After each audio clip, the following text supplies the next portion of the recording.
से जो कि हफ्ते को अब प्लान किया गया है चेयरमैन तहरीक इंसाफ इमरान खान की जानिब से। साथ साथ उनका आज खिताब में यह भी कहना था कि 1100 अरब रुपए नैब अमेंडमेंट से मुआफ कर दिए गए हैं, दूसरी जानिब आवाम पर टैक्स लगा रहे हैं।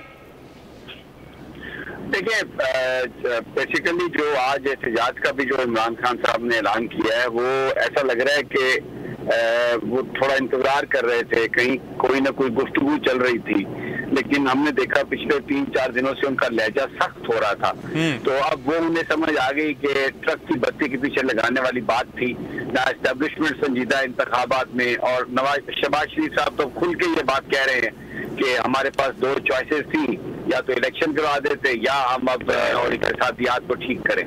तो वो उन्होंने इक्तिसादियात को ठीक करने के नाम पर जो सुपर टैक्स लगाया है और जिस तरह लोगों को रगड़ा है, तो वो उसके बाद अब इमरान खान साहब के पास इसके अलावा कोई चारा नहीं था कि वो आज जो उन्होंने, एक तो वो सुप्रीम कोर्ट चले गए इस अमेंडमेंट के लिए, और ये मुझे यकीन है कि ये सुप्रीम कोर्ट में सस्टेन नहीं कर सकती। ये जो कानून में तरमीम है, ये जो नैब का कानून इन्होंने बिल्कुल बदल के रख दिया है। सुप्रीम कोर्ट अपना माइंड इसमें दे चुकी है इससे पहले, क्योंकि ये ग्रुप स्पेसिफिक है, ये पर्सन स्पेसिफिक है। पाकिस्तान के आइन में इसकी कोई गुंजाइश नहीं।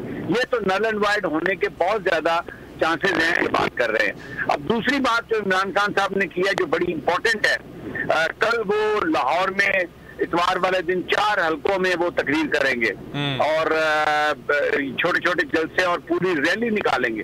तो लाहौर को कल वो गरमा रहे हैं। अब सैटरडे को उन्होंने कहा है कि वो दौड़े होंगे और पूरे पाकिस्तान में बड़े बड़े एहतजाजी जलसे किए जाएंगे। तो मुझे लगता है कि अब वो मोमेंटम पकड़ेंगे और ईद के बाद वो फिर एक कैंपेन की तरफ जाएंगे, उस बड़े एहतजाज की तरफ जाएंगे, क्योंकि ये फ्रॉड किया गया है लोगों के साथ बजट के नाम पर, और अब लोगों का सब्र का पैमाना जो है वो लबरेज हो चुका है। इसके अलावा बहुत कुछ हो रहा है। ईद के बाद मोमेंटम अपना होगा। बहुत शुक्रिया समी इब्राहिम साहब आपके वक्त का। अमीर अब्बास साहब आपने वक्त दिया, आपका भी शुक्रिया। खबरों में फिल वक्त इतना ही। कुछ ही देर में हाजिर होंगे हेडलाइंस के साथ। मजीद खबरों और तफसीलात के लिए विजिट कीजिए हमारी वेबसाइट boldnews.com। देखते रहिए बोल न्यूज।